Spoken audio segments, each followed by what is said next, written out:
Whatever it is you got, you know what it is. Teach you what it is. Whatever it is. www. Love the number. JamRadio.com. We are back from a break. It's Rillos Corn. Miss Cindy is in the building, rocking with us. She's taking Corn's spot. Right. Hey. Subbing in for Corn. He didn't know we had a replacement. But he is allegedly on the way or supposed to be on the way. I don't know when he gonna get it. Hey, he said he was. Hey, if he say he on the way, he on the way. He on the way. He on the way. He on. His word is he on the way. Even if he get here after we leave, his word said he was on the way, and I'm gonna take the man for his word. Amen. So he's on the way. He might have been caught in traffic. Anything could have happened. The next topic, real quick. Simone Biles. Simone Biles made it to the highest level of, athleticism, participating in the Olympics. She's probably the best, greatest gymnast of all time as far as what she's done. Just the Simone Biles I saw about a month ago, that one. She made, I had to throw that in there. But she's literally on the world stage right now, and she decided to step down because of mental health. Yeah. Now, in that mental health, I don't know all of the details to it, but without saying many words, it sounded like, hey, we're athletes training for this. We're being treated like machines. We're not being respected throughout the process, and that's leading to us not having fun while doing it when we are originally doing the thing we love to do. Now, with the Olympics and participating on that highest level, there is a mentality that comes with it, but there's a healthy way to train that mentality. And I think the way they're training them as if they're machines is what's causing them to not really enjoy it as much. Well, Simone has ADHD. See, I didn't know that. She has ADHD, and Japan has forbidden them to use Adderall and Ritalin. Oh, so they won't even let her take a medicine? See? They won't let her take her medicines. And so she's not able to function. Because she's uncomfortable. Correct. Mm-hmm. So that's really what it boils down to. So for me, when we see all these Facebook posts or Instagram posts bashing, in the Black community bashing my sister. Black people been bashing her? Yeah. 100%. You know what's Give it up. If it was a man, then y'all wouldn't be. See, if Michael Jordan was supposed to do, then he would be expected to get out there and go get it. So you know what's crazy? She's unmedicated. Like I'm not on Facebook as much.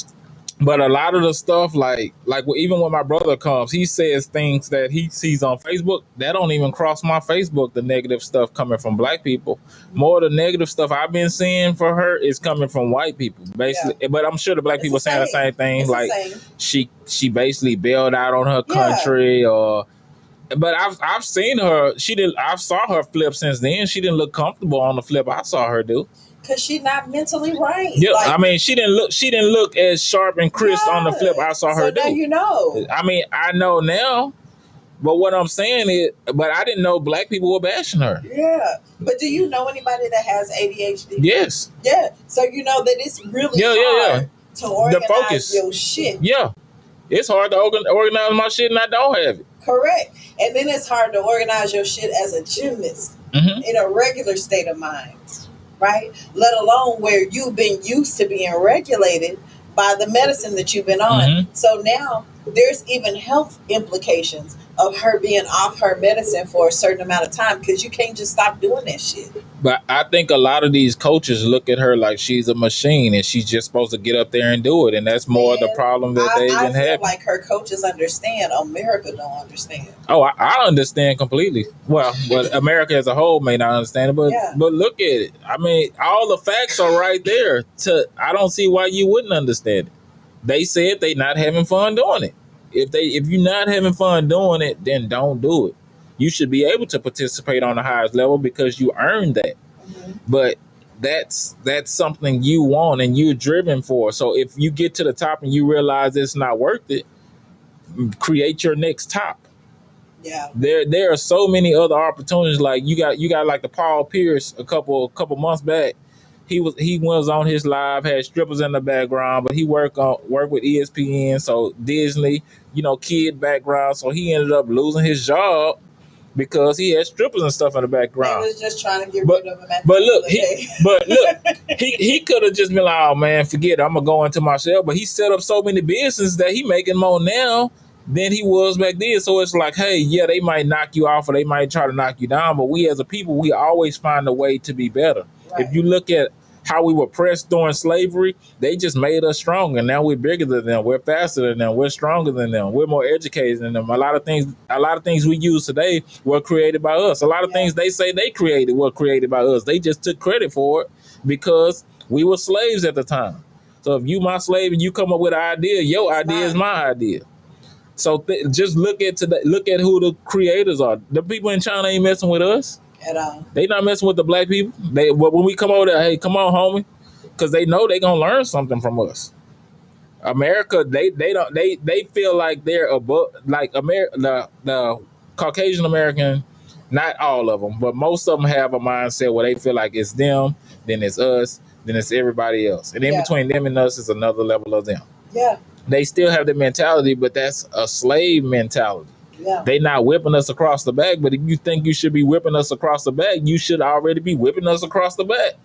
Because if you commit the mind and if you commit it in your heart, you might as well commit it in your mind and act it out. So let me tell you something about what happened to me on Father's Day. Shout out to all the fathers. Shout out to all the fathers. So I took my baby daddy out to Cheddar's, which is his favorite restaurant. Oh, cool. Don't shout out to the rolls with the butter on them. Man, they be tough. The croissants come through. So, of course, it's Father's Day. So everybody was packed. It was packed. And he had this really great idea to go just sit at the bar, sit at one of the high tops at the bar because nobody wants to sit there. Mm-hmm. So me, him, and our daughter went and sat at the bar top. That's what I do. Get my food fast. There, got our food fast, had a nice, really young black man come wait on us. It was great. He started flirting once he realized we wasn't together no more. Mm-hmm. So it was awesome. We got some fresh butter biscuits that wasn't put on our receipt. Already. That was great. You know what I'm saying? I'm going to comp that. You know what I'm talking about? So baby daddy goes to use the restroom. Oh. And it was like as soon as he went to use the restroom, this old white man, and when I say old, I mean crypt keeper old. Oh no. I mean he 87 plus 10 old. How long ago was this? Father's Day. This year? Correct. Oh. So he walks up on me, he said, hey, can y'all move to that table so that we can push this table and that table together? Because my kids are trying to throw me a Father's Day dinner and I want us all to sit together. It's the audacity for me. And the issue for me was I saw them all gathering. I knew they had a big crowd, right? And I saw it happening before he even came over and asked me. I hope we got the same issue. So my thing was, they let this old, decrepit ass man come ask me because maybe I would have feelings in my heart for this old white man and be like, yes, sir, massa. Let me move over a spot so y'all can take my table. Bitch. First off, it's certain etiquettes that a lot of people really don't even understand. If you have a child, a man, and a woman at a table, if you're going to go up and address anybody there, the man should address the man. But he went to the restroom, you understand? Yeah. No, you wait till that man come back. Yes, exactly. No, because you feel like she'll say yes, but he'll say no. Like, but nah. you didn't know. You ran into the room. He didn't know. They had to wait a little longer for asking. They had to wait a little longer. So I was like, oh, no, I'm sure y'all can figure it out without me. We eating. Yeah, no. We already eating now. We done finished eating, and you just asking us to slide down. But that's not the story. The story is the look on his face. The story is the look on his face. I said, oh, no, I'm sure y'all can figure it out. And I went to eating my free biscuits. Yeah, no, if we still eating. He said,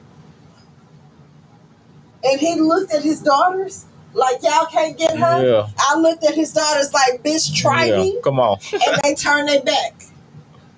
Family she said she said no. I said what the fuck I said. But even though, like, it's the audacity. That's men talk to men. Yeah. Now, if they'd have sent the daughters over there, hey, we're trying to throw a birthday party for my dad, can y'all slide down some and give us some room? I feel like the girls knew that shit. But it's your right to not move at all. Correct. Like, so it is nothing that can happen from that point. Exactly. You got there before them. The situation is what it is, and you just gotta adapt. Y'all can split the table if that's what you want to do. But even in that mindset, like, just assuming somebody's gonna say yes shouldn't be the assumption. You might walk around the house and say, hey, can you bring me a bottle of water? That person can say no. Definitely. Whether it's your husband, your wife, they can say no. But my point is the expectation of black people just to do whatever white people say. Yeah. Like that's my thing. See, that's my thing. I don't really deal. Thank God I don't deal with white people who think that I should do whatever they say. Like, it's a lot of situations that I was in, younger growing up. Like, I dealt with a lot up to 65, and I had good parents. I mean, not 65, 25. I was about to say, when you get so old, I'm over here looking young and shit, huh? Now, I dealt with a lot, up until 30 at least, and not a lot where I just had to deal with situations one-on-one, but I dealt with racism where it was a white person being racist towards me. I've dealt with racism where it's police officers being racist towards. I've dealt with racism where it was black people and white people at the party, and they didn't want to let us in because we were too black. And y'all know I ain't too black. I wasn't light skinned enough. Oh shit, I could never. No. See, I understand. If I show up to your party and it's your house and you don't want me there and you tell me like, hey, I'm uncomfortable with you being there, I can respect that. My problem was, you don't want me at your house. I can respect that, because if I don't want you at my house, you got to respect it. The problem wasn't that. The problem was we was leaving, and a black dude came out of his apartment from outside the thing and was telling us we need to get the fuck on. We wasn't arguing, we wasn't yelling, we were just like, all right, man, appreciate y'all letting us come through. Because I was mad at the party. So he wasn't even at the party. He came out. He was mad at the party. He was mad at the party, but we black too. He don't give a fuck. At the end of the day, it's loud. He was talking to us. He went back, y'all was who he saw. And he saw we was bigger than him, and he went back and got his shotgun and stood by his door and said, y'all gonna have to leave. Mm-hmm. So I got two options at this point. You gonna get shot? Do I get shot, or do I go get mine and shoot the whole apartments up and forfeit my life? See, my problem is a lot of people gonna shoot and then go. Like, nah, if I do some shit, I'm gonna own up to what the fuck I did. If I kill 100 people, I'm gonna stand right there and wait on you, because I meant to do what I did. I thought about what would happen if I did what I did. It's a premeditated murder. If I do it, it was premeditated. I guarantee. I'm a 100 with that. If I do anything and I'm not apologetic about it, it was premeditated. Because I just don't be operating. It's gonna be a crime of passion for me. Now it might be a quick premeditated. I might not take long to think about it, but it's gonna be premeditated. I'm gonna process whether I'm gonna do it or not, and I'm gonna do it anyway. What's your sign?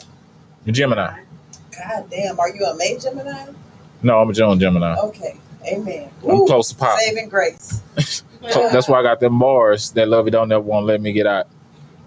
You keep talking about these. I know, because she don't. What you side-eyeing her for? She ain't even looking at you. All this talk, you've been talking about the Capitol. We've been talking about Simone Biles. You talk about everything. Spitting bars right now.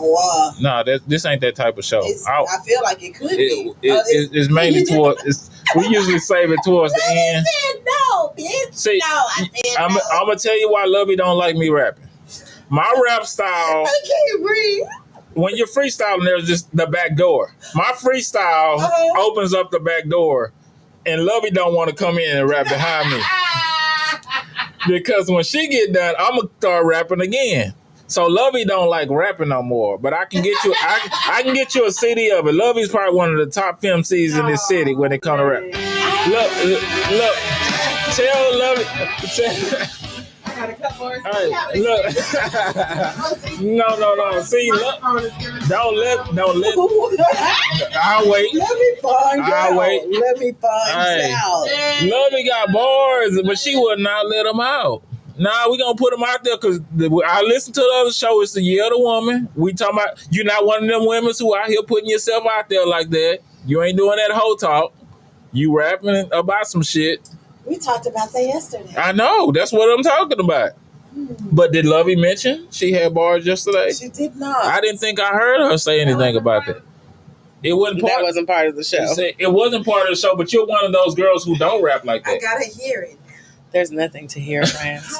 But so Boris is now look that what we talked about earlier, looking at it from both sides. So you got women who rap about it, and you got women who don't rap about it. So let's talk to one of the women who don't rap about it. Because you definitely led with MC Light and fucking Queen Latifah, and I'm like, she is like, if MC Light is still out, but she ain't say Miss Lovey. Right? Why? That's what we were talking about. That was out of context. But this information was out of context that he shared. But it definitely was in context yesterday. But this today though. No, we in the context. So we sticking to it. So Lovey gonna bring us some bars. She said get off her, so we gonna get off her. All right. Can you play that song? No. What song? No. Let me No. look. I know the main artist. And I know the feature. Artist. Oh. I don't know. I'm trying to avoid names. I said no. Right. It is messy. Okay. Yes. Okay. That's not being messy. Lovey has a talent that she's hiding. Hey. Is that being messy? What about your hidden talent? I feel like I'm What's listening. your hidden talent? I don't know. Because I can unwrap a Starburst without opening my mouth. It's not rap. Huh? I freestyle. I just say whatever comes to my mind. Okay. Well, And I be very creative with it. Oh. Nah, it don't work like that. It don't work like that. Because I need somebody to back door. Here go the back door Yeah. shit. That just sounds good. I'm just when I point at you, it's your turn. I mean, you could just a little bit. If you can. We're just gonna play a song one of these days, even if she don't want to do it herself. I got a CD though. Maybe I can just pull up playing a CD. No, nobody got that no more. Nobody plays CDs. CDs are obsolete. I got a CD player. Damn. I got it as well. Damn. And I got multiple copies. I can probably give some of mine. Like Come on, Boris. That's why I can't never run for governor as long as motherfucking Boris is walking around on Earth. He'll put a whole bitch mixtape out. You can run. I just gotta be on your side. Don't piss me off. You gotta be the only person. The way things are going now, I think a mixtape would propel you in votes. Yes. I might do a cipher. Me and Carl been talking about a cipher. See this. I might do a cipher. The city is so off as far as the talent. If we have a whole bunch of talent in the city, it's talent. I was say, what you mean? It's talent everywhere. I'm talking about not as far as fans not being on beat with what's in the city. The city is not on. Like we got some independent artists that's dope. Yeah. Like top level that you can put it next to any major level artist, and you'll be like, man, the sound is on point, the producer's on point, everything is on point from start to finish in a song, and it's a great product, and it has quality content to it. Like I already said, I'm not one of them people who just gonna be singing a song that don't make no sense. This also goes back to black media and platforms. Yes, a lot of artists definitely don't understand how important the independent realm is, and they shoot so hard to be FM and not realize that those marketing campaigns are bought by record labels way in advance. Like they're not trying to break and find the next new artist no more, and nobody's calling and making requests no more because shit's not even live no more. It's just pre-recorded. So you have to consider that. COVID. Especially, it was already like that. Nothing to do with. But COVID. You know what ain't pre-recorded?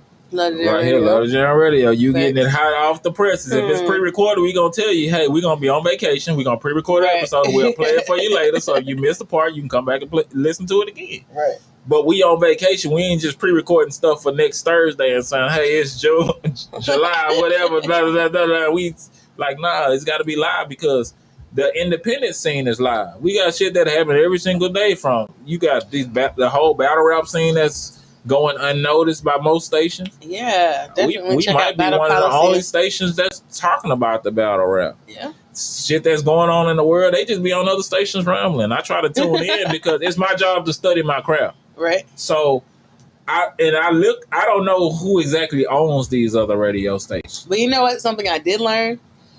It's not just one person. Or with the multiple owners? It's always 4+. You talking about owners? Mm-hmm. But even being the 4+, somebody should say, "Hey, we got to get some more relevant content on here." You would think somebody got to be. Y'all just going blind like, "Oh, we gonna do it." Wait a minute. When you say relevant content, you create relevant content based off of who is buying airtime.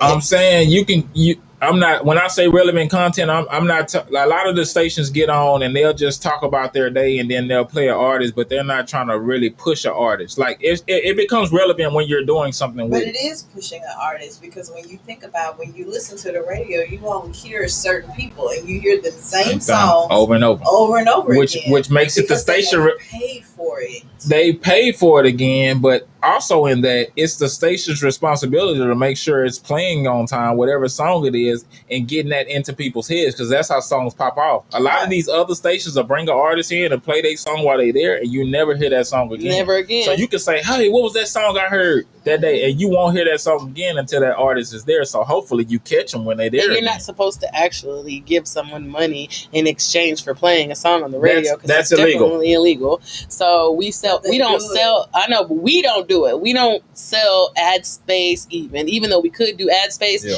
We creatively, approached it in that sense. But yeah, don't tell them how. I didn't. And so when it comes, I said we creatively approached it. We told them how one day, and we just had to cut off the live, delete the video. Right. But it's more than one way to skin a cat. That's what they say. But I look at it like, hey, like the artists, you got some artists that take it serious, and you got some artists that's just going through the motions. And a lot of artists that's going through the motions are going through the motions because they haven't been getting what they wanted from the independent stations. Well, they don't know even that. They know when they get screwed. They just don't know that it's a whole bunch of people doing it, so they keep signing up for different stuff here and there. Mm-hmm. But that's another part of being an artist, like, because everybody's independent, you have to independently manage yourself. You need to independently investigate people. You can't say I want to be on a panel if you're not ready to, if you're not studying what you're on a panel for. Yeah. Like, you got to know what the judges are. I'm not going to put you on a football panel and I'm sitting there telling people how to shoot a shot. It's a football panel, so if you got different people on there, they need to know what their strengths are. Right. Not just people saying, "Oh, I like him, I don't like them." Because you could have a dope song about some shit that you don't agree with. But if it's a dope song and you feel like it's better than the other songs, then you gonna vote for that song. If the production is better, the lines, the delivery, and all that stuff is better, but you got somebody with a message, do you pick the one with the message or you pick the one with the dope music? It's our job to police it at that point, right? Yeah, we are kind of like gatekeepers. So if one person got the club turned up and he rapping about bullshit and you got somebody with an actual message, who are you voting for? Who is the crowd voting for? Because that's more likely who gonna get the next slot. Well, you have to understand that it's a business and supply and demand, and there is levels and there's different lanes, and some people are here for entertainment purposes. Some people are actually here pursuing to share their art with us. So, having to distinguish them all on one platform. Then that's what we do here at Love the Jam, because it's important to know who the artists are. Because if you come in here and you on some, man, I'm just trying to get rich off this shit. I made a little song, it's popping here, I'm doing that, then I already know, like, hey, this is why you here. That some artists come in here like, hey, I don't really put my music out there. I feel like my content is up here, and if you're gonna listen to me, then you need to listen to me. You gonna respect that artist drive because that's what they here for. But when it come down to me and I'm selecting out of the two, I'm gonna pick the one with the message because I'm gonna pick the one whose song I want to sing. Right. I can't sing "Twerk for Jesus" because I ain't twerking for Jesus. Right. Right. I'm not twerking for Jesus. That song is dope. But shout out to Jesus. I'm not twerking for Jesus because I don't twerk well. Shout out to Jesus. He is my Lord and Savior. Thank you. Jeez Louise. Yeah, but we talked about the Capitol. We talked about Simone Biles. I'm making a big step. I'm getting ready to purchase a home, so I'm excited about that. Like, I'm ready to throw a party. Hey. So, hopefully all goes well. With that situation, it will go well. God is on my side. Am I invited? Because you talked earlier about everybody gonna be invited. Okay. We're gonna have a Love the Jam.